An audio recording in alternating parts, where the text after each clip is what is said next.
Commissioner Shepherd, Here. Commissioner Moore, Here. Commissioner Smith, Here.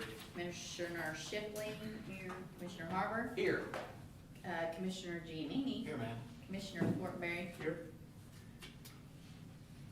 All right. Seeing as all is present, determined that we do have a quorum. Moving on to the next item on the agenda is the approval of the minutes for the regular commission meeting that we had on January the 20th of 2022. Motion to approve. Got a motion by Commissioner Moore, Commissioner Harbor, Second by Moore. second by Commissioner Moore. Is there any discussion on the matter? Seeing none, all those in favor say aye. Aye. All opposed, no. Motion carries.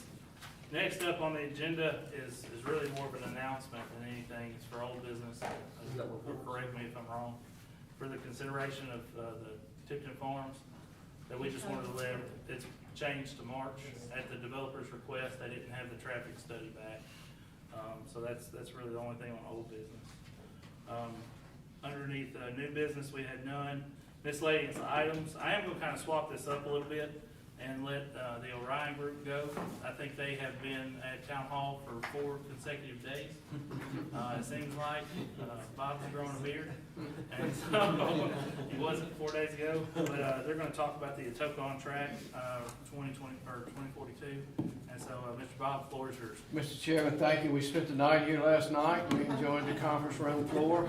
And, Yes, sir. Commissioners, it's good to be with you. We are concluding a couple of days on the ground with you here in Atoka, and we really appreciate the hospitality. You're very kind. It's very evident to us that your comprehensive planning project, Atoka on Track, is embraced by the community, because the energy that was put into the process was very evident. The level of the discussion and engagement that occurred was of a very high quality, so we appreciate it. Now, what we did, most of you know, if all of you likely know, we were here for the last 2 days. Our purpose was discovery. We have researched the community from a factual standpoint, statistics and otherwise, but we were here to listen and engage in very focused conversations around some elements of the future of Atoka regarding land use and design and character and the environment and mobility and infrastructure and parks, and there's one more in there that I'm leaving out. But we will provide you with a report of the results. Some of you sat in or are on the advisory group and saw the results already. My purpose is just to inform you that we're concluding, that we felt quite very positive about the engagement, and we look forward to the next steps of the process. It's essentially 5 steps. Discovery is step 1. We will go into what we call a direction phase in step 2, where we vision and we begin to project the future. Step 3 is a more hands-on planning process where we actually produce a plan. And step 4 is an implementation component, followed later on by monitoring in step 5. But we're in step 1. We will move to step 2 in late spring, and we'll be back on the ground for planning week, and you'll be hearing more about that. Just a couple of facts about the process. Atoka on Track project website is atokaontrack.com. There are some ways of engaging on the website. There is a crowdsourced mapping application that we use to gather assets and opportunities from the community at large. We want as much participation in that as possible. We have already had we revised our count upward on the Zoom call from the community meeting last night. We've had, between web visits, personal engagement through meetings, through website engagement, and the Zoom call, all the manner in which somebody's touched this process totals up to about 650 persons so far, and we really just started a few weeks ago. So the point is just to update you that we're on track with Atoka on Track, and we will be pressing ahead. If you have any feedback for us, we welcome it. You will see us in a more official capacity later on in the process when we will be presenting a plan to you that has been formulated and developed by by the community. So just saying hi, that's where we are in the process, and we look forward to taking the next steps with you. Is there any questions for Mr. Bob or the Orion Group?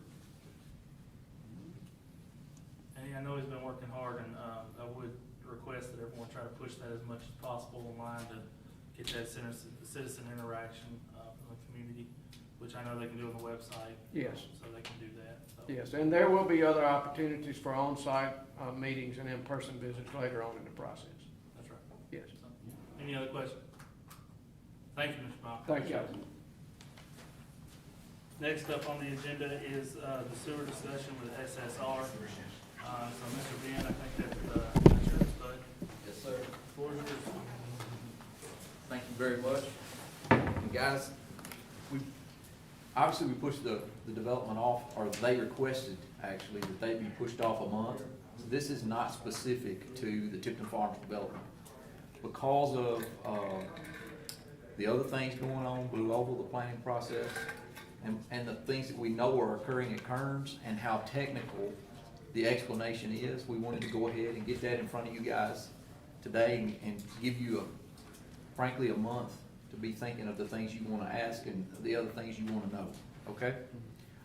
With that, I've gotten some help. Mr. Rob Lance from our Nashville office. Okay.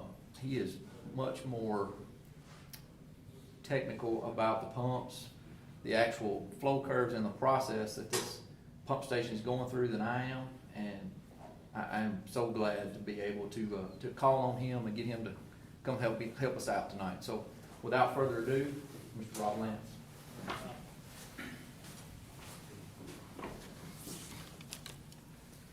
Thank you so much. Again, my name's Rob Lance.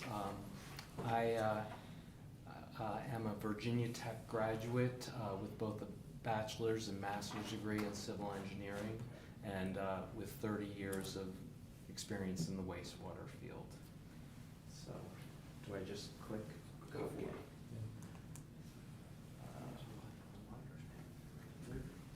Where do I? Just point and click.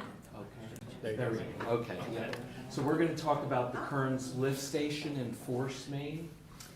Concern has been raised about the capacity of the Kearns force main and its ability to address additional sewage flows. So to address these concerns, SSR reviewed the force main, its route and alignment, the pipe size diameter, the lift station pump and pump controls, its historical operation, and with that information, we ascertain the ability of the lift station and force main to handle additional flows from planned future development. This graphic shows the Kearns force main. The yellow is the actual alignment. At the left side, the yellow line begins at the Kearns lift station, and it proceeds along Meadow Lake Road about 2.5 miles until it terminates at the main pumping station. And the bottom portion is the profile of that line, which is very important. In other words, the elevations of the line, it starts at about 330 feet, and at its high point, if you don't mind, it's at 439 feet, so we have to pump all the way from here up to here, at which point it flows downhill. There is an intermediate high point, which we also took into consideration. That's at Walker Lake Road, and the actual, the highest point is near Atrium Way at Lockmead subdivision. And you have air relief valves at each of those locations, which is very good. So we use this information to develop this graph. The plan and profile was used to develop the system curve. We then reached out to the pump manufacturer's rep, and they graciously provided the pump curves. And what the takeaway from this graphic is, where the pump curve intersects with the system curve, that defines the operating point of the pump station. And if you look at the, sorry, I have to do this, but if you look where this comes down, you'll notice that the pumps are pumping at 1,000 gallons per minute. Okay, that's the key takeaway from this. All right. I should just, we looked at this several different ways with two pumps operating, several different ways. This is actually the lowest flow rate, so we consider this to be the most conservative look at your force main. Okay, so let's talk about the force main itself. It's a 10-inch PVC pressure pipe. Now, when you talk about sewer pressure pipes, you're concerned that you have adequate velocity to scour the solids so that doesn't settle out, but you don't want to have too high a velocity, which could damage the pipe. So the scouring velocity, say 3 feet per second, the maximum velocity 8 feet per second. From the information we gathered, the Kearns force main at 1,000 gallons per minute has a velocity of 4 feet per second. So that is a good number. That means that the pipe is adequately sized for the 1,000 gallons per minute, but you could actually increase flow to, or velocity to 6 feet per second, which would equate to 1,500 gallons per minute. So you're good now. You could pump more with different pumps through that same 10-inch force main. Okay. Mr. Rob? Yes, sir. As a clarification. Right? Yes. So the pipe is fine under that statement, but you said with different pumps. So I guess to reach 1,500 gallons per minute or whatever would require a stronger pump. That's correct. That's Okay. I just wanna make sure. yeah. No, that's excellent. And that was the purpose of the, now I will say this, there is information that we don't have right now. And so this will develop as we get, but yes, that is correct. Okay. Yeah. Okay. I thought it would be good to go over how the lift station operates. And basically the pumps are controlled off of liquid levels. So in this graphic, you'll see on the left side, the arrow, that's the sewage going into the wet well of the pump station, okay? And if that wet well were empty, that level would rise. At the point it reaches the green line, the lead pump would turn on. And if it were to then draw that level down to the blue line, it would turn off. And then that lead pump would become the lag pump, and the next time it pumps or turns on, the second pump would become the lead pump, okay? So, say you continue to have a rise in levels and it crosses the yellow line, you've reached a high level alarm, but that single pump would continue to run. If the levels reach the point of the orange line, you'd actually get both pumps running at the same time, okay? And then you, as that draws the sewage down, when it crosses the first blue line, the lead pump turns off. When it crosses the second blue line, the lag pump turns off, and then you're done. So, does that sound, So the 1,000 gallons per minute, is that based on one or both pumps running? great question. It's based on one pump running. The second pump doesn't give you 2,000 gallons per minute, and it has to do with the height in which you have to pump to that high point. So we're, you know, that's where that becomes a bit of a guessing game with the information that we have. We're thinking it's probably around 1,200 gallons per minute with both pumps running, which doesn't give you a lot more, but that's the nature of the But we beast. want both pumps mainly for redundancy. If one pump That goes is down, correct. we now have a backup. That is correct, that is correct. And you'll see, the reason I wanted to call this, so now you know when things turn on, when things turn off, are these next slides. Because we wanted to get a sense of, okay, how does the lift station operate? And then when it operates, what does the data show? And we looked at the data from January 1st, 2021 to February 2nd, 2022. So more than a year's worth of data, like every hour of data. Excel spreadsheets are wonderful. But the key takeaway, so this is the total pump run time in an hour, okay? And what you'll notice is that more than 90% of the time, the pumps only run 10 minutes in an hour. That means for 50 minutes, they're not running. Now, I should just point out, at the far right side, you'll see that there's a data set that shows that the pumps are continuously running all the time, you know, hour after hour. We looked at that data, okay? And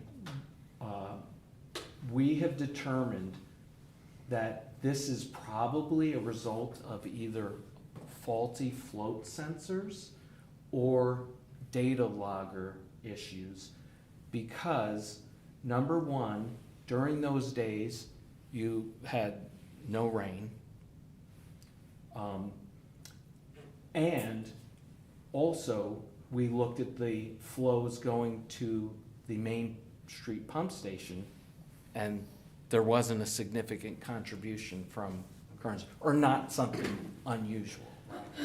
So we think that that data is an outlier. So that's a key takeaway, that your pumps are basically running less than 15 minutes in general in an hour. Now, the other important factor is pump start per hour, because if you have a pump turning on, turning off, turning on, turning off, that's a problem. And the manufacturers for the drives or the soft starts for your pumps have a limit. Okay, it's in this case it's 25 pump starts in an hour. So I wanted to look at where you guys are at, and you'll see basically in general you're at yeah. And certainly less than, so pump starts per hour. So in essence, what's going on is you don't have a lot of pump starts per hour. And even when the pumps are on, they're only going for less than 15 minutes. What that's an indication is there's a lot of slack or room to grow, which is good. That's a good thing.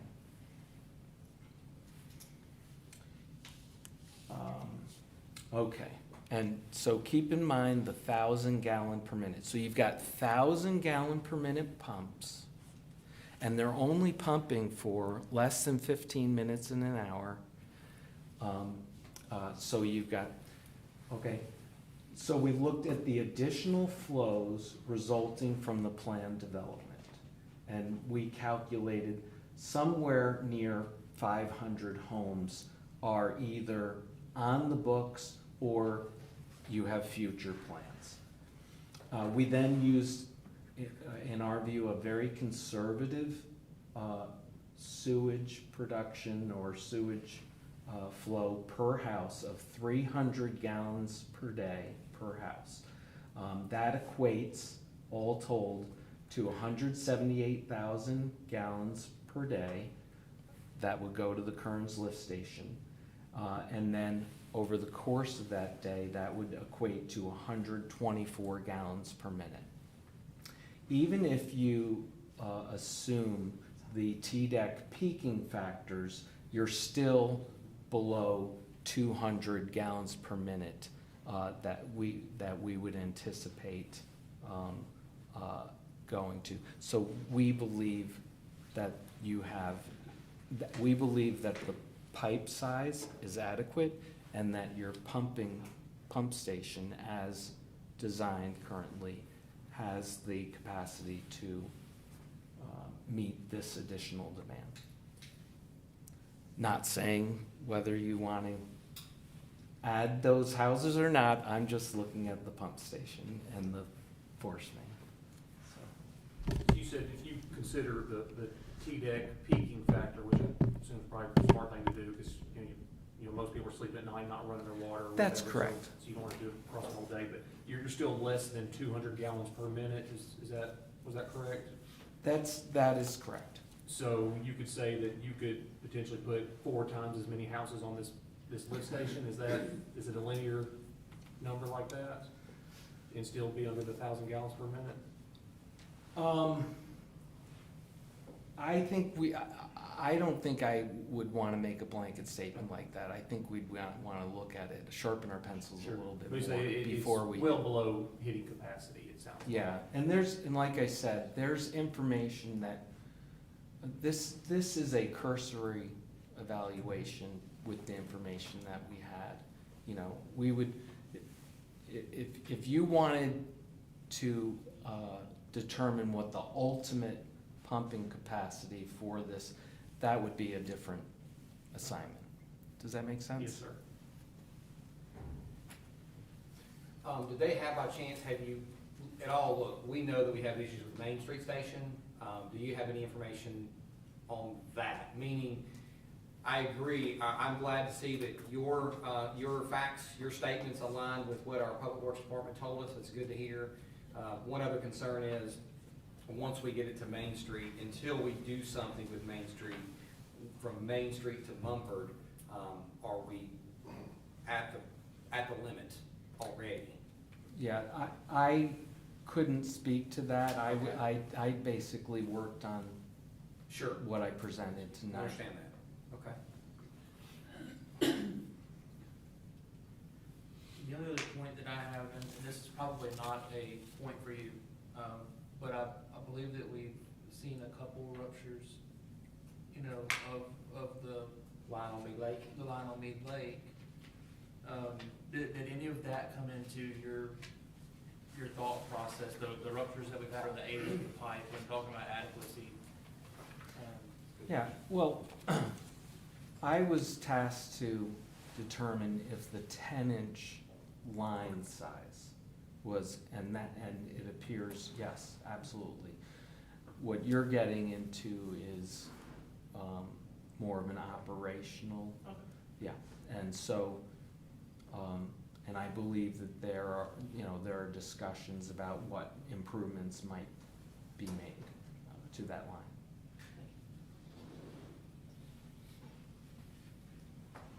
Any other questions, comments?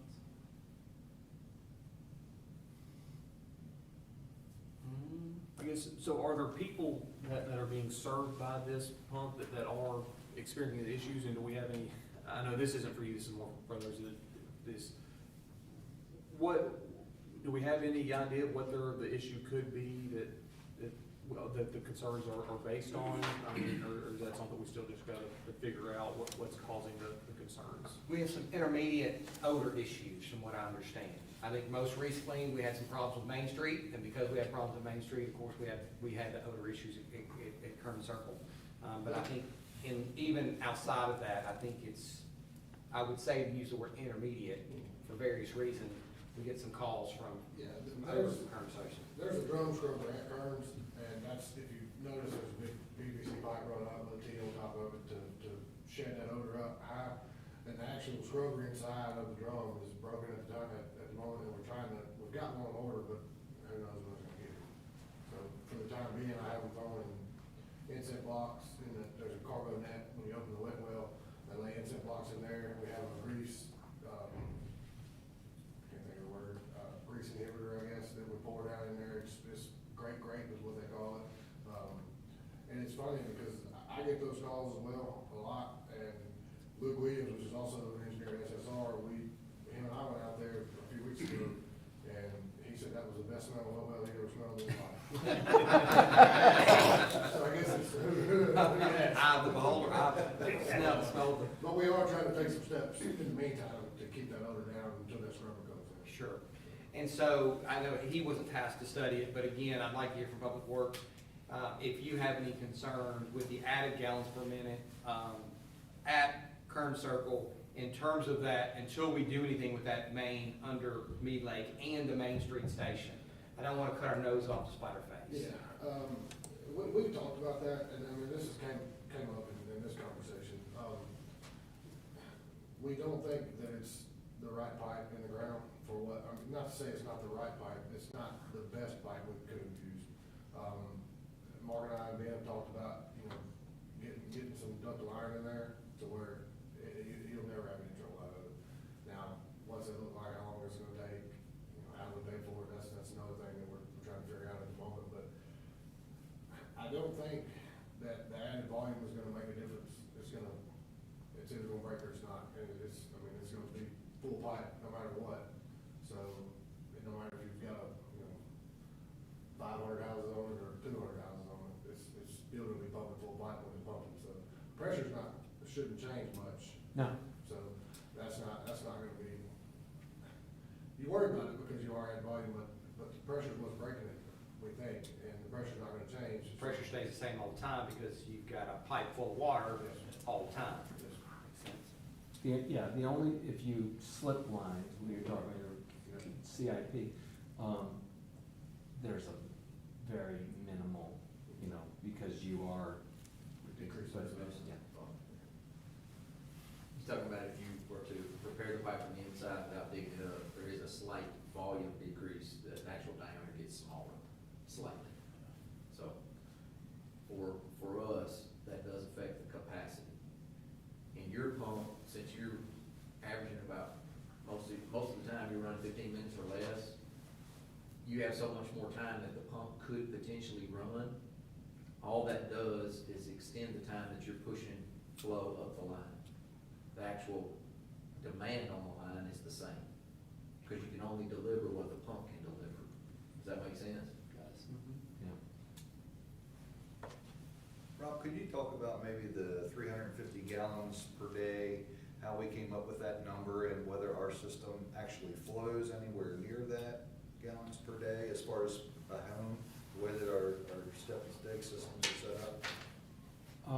Well, I think that number came basically through a conversation with us based on your historic, and I think I think that's actually more It's than a one. lot inflated. Yeah. Y'all's actual historical numbers, correct me if I'm wrong, are about 260. I was gonna say, I have a family of 5 and I do about 250 a month. Yeah, 260. Or 250 So- a day. When he said we're being conservative in our terms means we're being higher than we really are. Right. So in reality, at 260, that 124 gallons a minute that we're adding is more like 100. So, but we're trying to tell you worst case.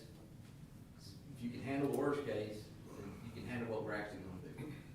Can only get better from there. That's right.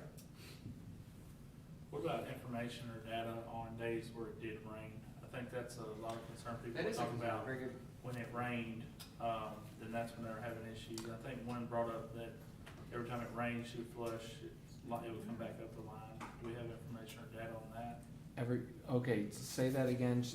Is this, it came up on her line? Yeah, I believe so, yeah. Okay. I believe that's what she said, was like they were scared when it rained, correct me if I'm wrong, that when they flushed and it rained, like it would come up through the, was it the tub? That's not gonna be a main issue, that's Okay, gonna be a okay. lateral coming off the main, and that could be in the septic tank, or from the septic tank to the main, or it could be between the septic tank and the house. Okay. So, I mean. What about the data when it does rain? Do we have that too? Well, yeah, we looked at that in detail. Okay. Because we heard, rumors, and We did not see it. We did not see any appreciable difference in sewage flows, whether it rained 6 inches or not. That's I good to mean, hear. 'Cause we it is were- very we were good to worried hear. there was some kind of groundwater infiltration in our, you know, in our sewer system, which we are ultimately sending across the street to Mumford, and they have to treat it, so we wanna be, you know, make sure that our data is correct. you know, and of course, I'm working with the data that I have, right? But that, based on my view of that data, I did not see a correlation. I did not see what This would. week would be a great, great deal. And to that point, Ben, I mean, looking yesterday and today, he said we got 2 or 3 inches yesterday. I don't know what we quite got today, but, the Main Street has been running around 5, 6, 7 feet with the highs at 10, and it's overflowing after 10, but it's been staying within, you know, within reason, so. I'm not to say that I speaks, but, I mean, We're not seeing what we expected to see and what we thought we might even see. So, To a good thing. that's a good thing. and on I, we actually have a meeting set up, I think the week after next, a virtual meeting with, an electroscan company that they're gonna come in, will potentially come in, and they've got a machine they can set up and send an electrical charge, so to speak, I guess, through the line and determine whether or not you have a break or any kind of infiltration or inflow right there, you know, in that main, so we're gonna set through that, I think it's March the 7th, or just somewhere around there. We can set that up for us. I was curious, you know, obviously what we're talking about, you know, we're currently running, say, on average, pretty well, less than 10 minutes out of the hour, you know, any hour you can go look at.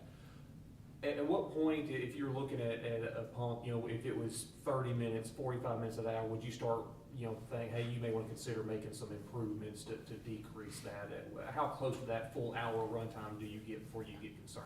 Right. You know, it can start to become a maintenance issue, right? It's, so do you want to run your pumps more often, and that will result in more wear, and then you have to, you know, either replace them or have them worked. You know, these are all, this question goes to all of the improvements that we're looking at and we're discussing, you know, to make your pump station work better. So,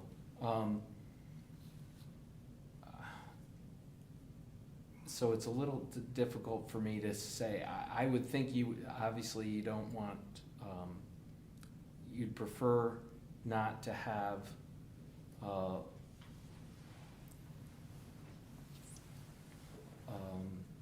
you know, a pump station that's continuously running, right? But if we're talking, hey, it runs continuously for the, you know, 7 to 8 o'clock hour in the morning, well, that's kind of to be expected, right? You know, and so, but we're not even seeing that. Right. I mean, I've talked with several people in our office and, about the data, and we all agreed, you have room, you have slack, you have availability for additional sewage flows, and you got the pumping capacity, so that's a good thing. Did I answer your question? Basically, you know, based on what data you have available to you right now, what you're able to look at, there's no real, any indicators of concern based on that information. I agree, yes, sir. Okay, thank you. Any other questions, comments? Thank you for coming. Yeah, I thank you. I feel like I halfway understand.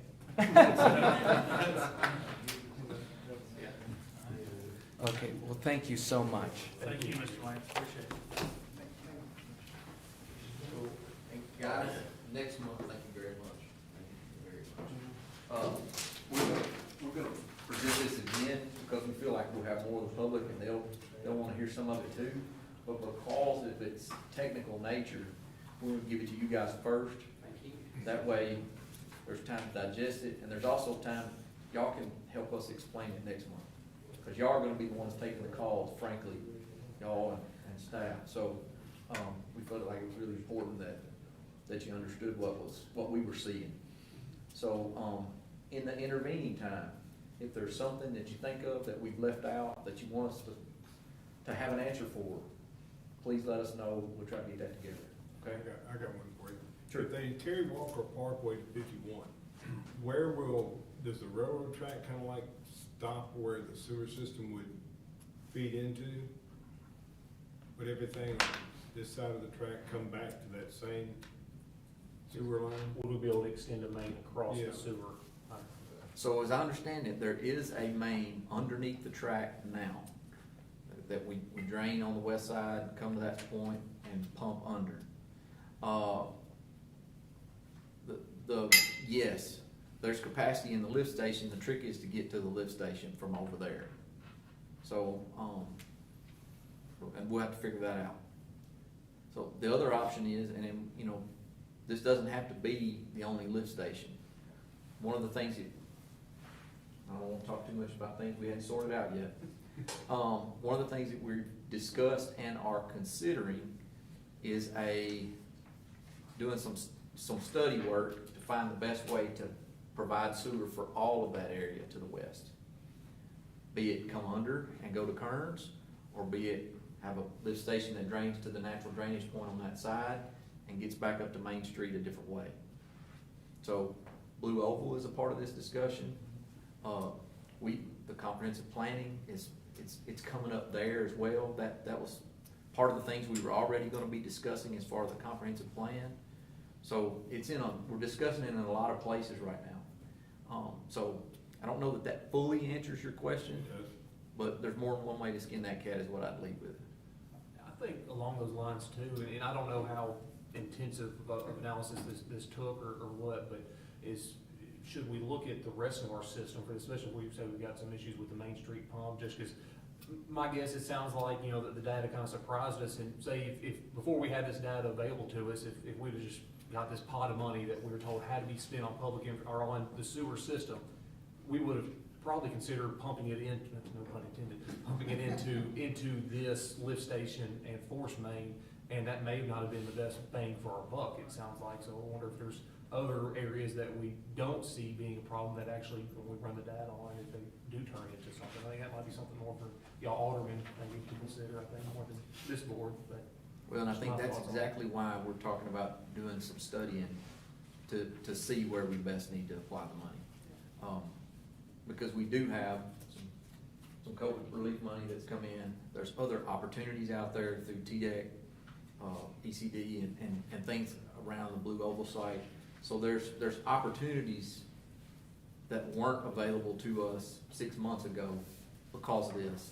And we've talked a lot about trying to use this opportunity to set the town up for the next 20 years and to get the most bang for the town's buck in the process. So now what that looks like, there's no way that just the town staff and our discussions are gonna shape that. It's gonna take everybody, and that's the beauty of, and I'm not gonna say luck because it was forethought, but the luck of having the comprehensive planning process going when something like this Blue Oval hit was, it is kind of lucky, long story short, because we were talking about this stuff anyway, we were looking at this stuff anyway, and having a plan in place at the end of this year is gonna be a huge asset as this thing unfolds. It might have been genius. Could be that too. Well, it's gonna go a long Definitely. way towards grants. If you don't have the plan, that's a detriment, you know, to your That's grant right. process. They wanna know where you're headed. And then, we were involved in a meeting this week with the county mayor, and he brought us up to speed on, like I said, some of the federal monies, you know, that are in place and what we need to do in terms of working cooperatively, meaning the Tri-Cities. And then some issues in terms of, maybe increasing the line at Mumford to the river and the potential dollars that are involved in that, and we're millions now. Yes.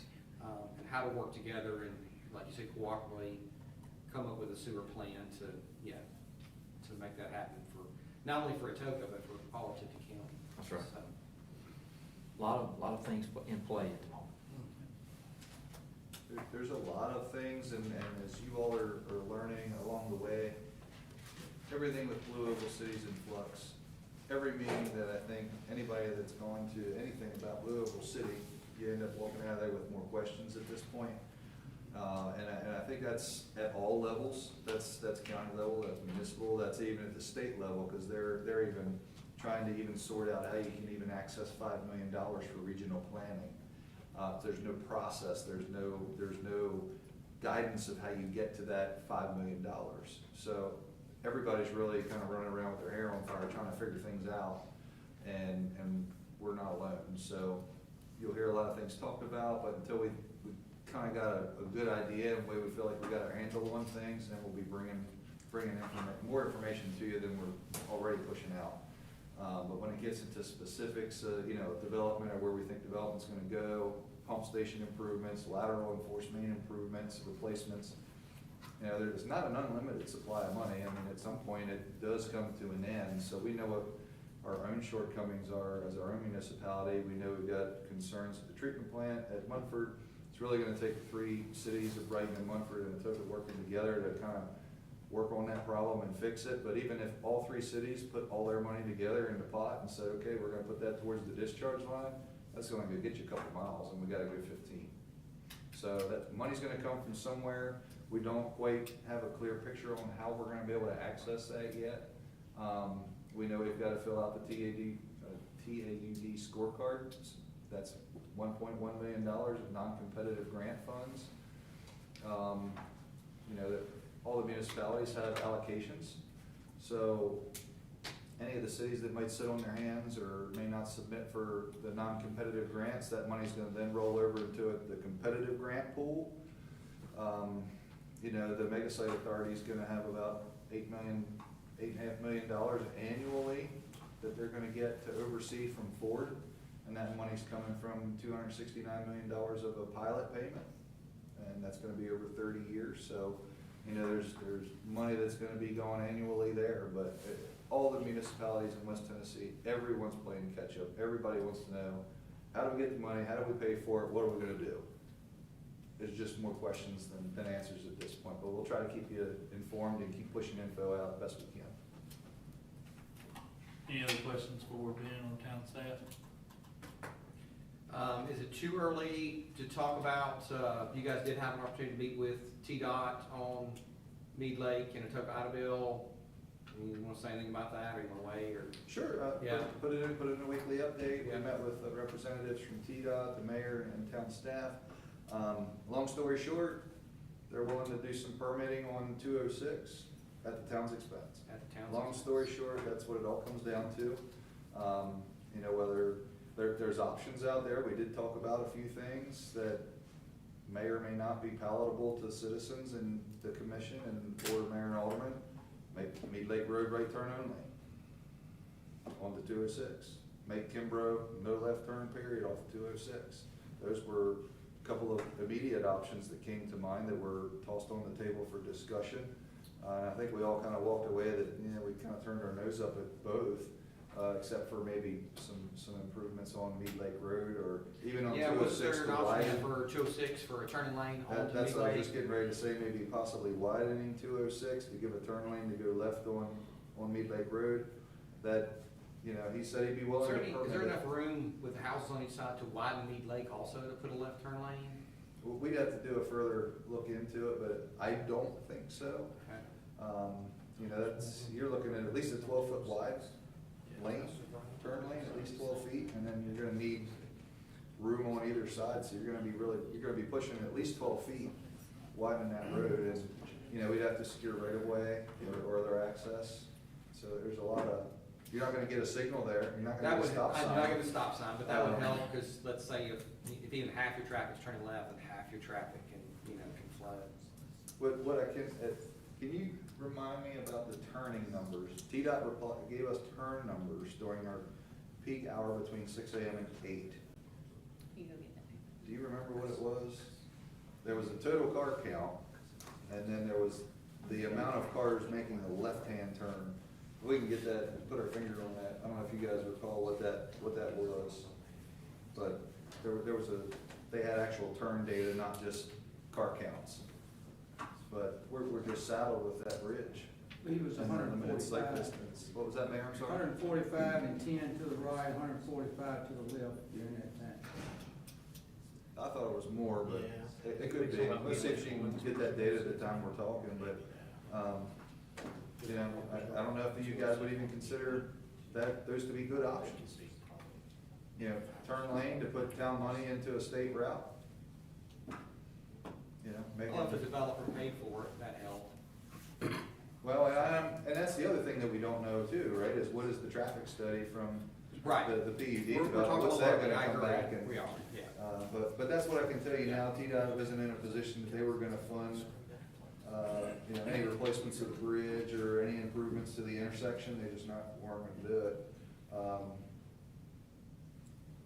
That bridge, I think, Jason was gonna get back to us on the lifespan of the railroad bridge, but I think, and correct me if I'm wrong, I think Dalton, he was talking about 15 more years probably on the railroad bridge, going over the railroad tracks. So I can't see TDOT getting rid of that in advance unless there's something that's gonna require them to do it. Like them wanting to realign and them wanting to look at that east-west corridor because of Blue Oval City, so you know. Let's see, put your fingers on that. I think it's at 15. This one's the one where he said that we did not need any of those. There's the turn. Yeah. Mead Lake Road from the south, so the left turn, is that right? Stay about 2 to 6 going west. Is this Mead Lake Road from the south? So that would be making left-hand turns? Okay. So 38 from 7 to 7:15, this would be the sum of those in that first hour, 112, Mhm. and then 15:45, so this is 34. So 147, Mr. Mayor. Y'all think I'm stupid? I listen. Yeah, so that's between your period of 7 and 8:45. I didn't doubt you, Darryl. So how long be late turning on to Tocqueville or? Yes, approaching Oh, that really 06 from surprised Mead me. Lake from the south, making the left. 7 to 8:45. Gotcha. So that's over an hour and 45 minutes. That really surprised me, though. I thought it'd be more, but that's why it stuck in my mind. So there, you know, during the time periods, at 7 AM, there were 39 cars, 38 of them were making a left. One of them was making a right, and then we have that breakdown, but, you know, it's, between all those, would have been, say, 146 making a left-hand turn, and 156, 154 total cars. So the left lane on Mead Lake to Tocqueville is really not it doesn't help the situation much, because almost everybody's going The left. one I suggested to them, and they said they permitted if we did, was take a left turn, put some dirt on the, ridge, coming toward Kimbrough, put a turn lane in the middle there, go over to Kimbrough, and let those keep going, and then do the same thing on this other side, a turn lane. Okay, so after you go over the bridge, widen it, have a turning lane on to Kimbrough. But that is, like he said, that's us putting money in the state road. But we can do that. If they said they'd permit it for us anytime, but we would, but hauling that dirt in, letting it pack down a little bit to give it, I think there's enough space there. I've already stepped it off and all, but it's the pleasure of y'all, whatever, but I think on the state road would be better than off of Mead Lake and off of Kimbrough, to me. Because Kimbrough's already right, but sometimes people go to Kimbrough and want to turn left, and you have to sit there a long time too. The issue I think that they brought up too, Mayor, and correct me if I'm wrong, but going along with the mayor's thought of widening it to so that there's a left turn lane to go onto Kimbrough, is that they had the storage and the stacking in that left-hand turn lane, because there's only a limited amount of space between Kimbrough and the bridge, so, You might only get a couple cars or whatever, and then. yeah. I mean, it obviously, all of these options take more information and more study, but that's what I can tell you about the outcome of the TDOT meeting. So, this is, just something I've been pondering, is it possible, a possible solution to just increase the amount of time that we have a traffic control officer there, you know, to keep it moving?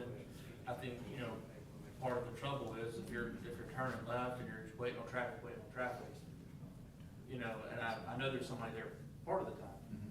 Does it help at all to increase that amount of time? I think that's the least expensive, immediate fix.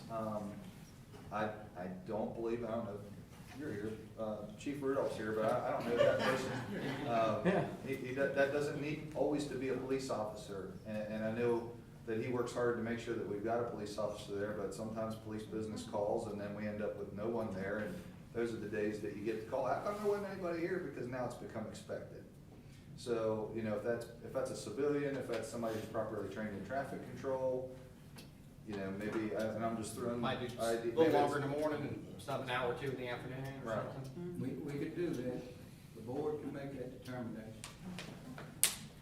Has there been any consideration to extending Rosemark further to the north to tie in maybe at one of those existing railroad crossings up in that area into Main Street? It's in our complete streets plan. It is. There has been discussion about that, and that was one of the things that we talked about, but again, we're back to still having to get over the railroad bridge. While it's not impossible, it still requires another bridge. And we'd like to get one at Walker Parkway, right, to get over the railroad, but. I was like, take it up to like where Faulkner crosses or something like that, use one of those existing crossings maybe, if that's a possibility, just to improve it.